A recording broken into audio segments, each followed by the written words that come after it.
Hi, my name's Tom Shu, and today I want to show you this really cool button inside of Lightroom that I just learned about from Matt Kloskowski. Now, Matt, he's a guru in Lightroom, and he works for Nap. I follow him on occasion, and he just showed me this that's always been in plain sight that I just never used. So let's get started, and I'll show you exactly what it is. I was hired to shoot this series of pinup images. It was just an event coverage, so these aren't any kind of fashion shots. But as you can see that the white balance is off. So I'll just, for tutorial purposes, I'll just hit the auto button. Whoa, that was the exposure. Let's back that off. Let's go back to our white balance and we'll choose auto. Okay. Now that we've done that, it's a little bit too blue. So what I can do is just warm it up a little bit and maybe throw in a little bit of magenta.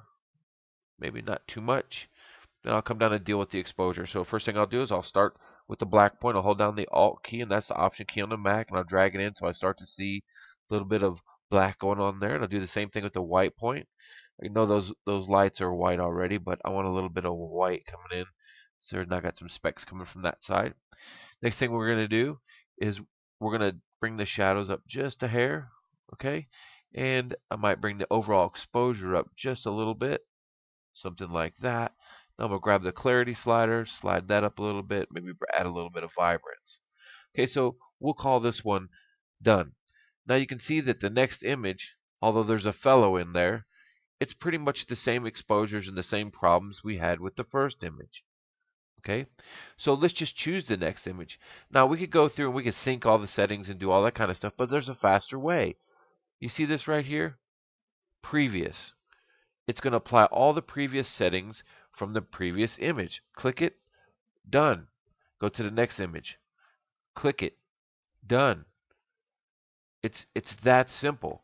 This previous button's been sitting in front of my nose since day one in Lightroom, and I've never used it. So I want to throw a big thanks out to Matt Kloskowski and for showing me that. Now there is one thing that you might want to consider. Say for example, we went in here with the adjustment brush, and let's just make it a point so you can see. So I'll say if I wanted to brighten up this area right here, and maybe brighten up his shoes right here. Let's make this really evident. All right. So I'm good with that. We'll click off the adjustment brush. We'll grab, say, this image here, and we click on previous. Watch what happens. It applies that same adjustment in the next image. So if you're going to use adjustment brushes and do corrections, you have to go back in. It's pretty simple. You click on the adjustment brush, you hover this, and you just click delete, and it gets rid of that adjustment. So you can still use the previous. However, be careful of any localized adjustments that are unique to a single image. So that's it. I want to thank you all for taking time to visit my blog today, and until next time, we'll see you soon.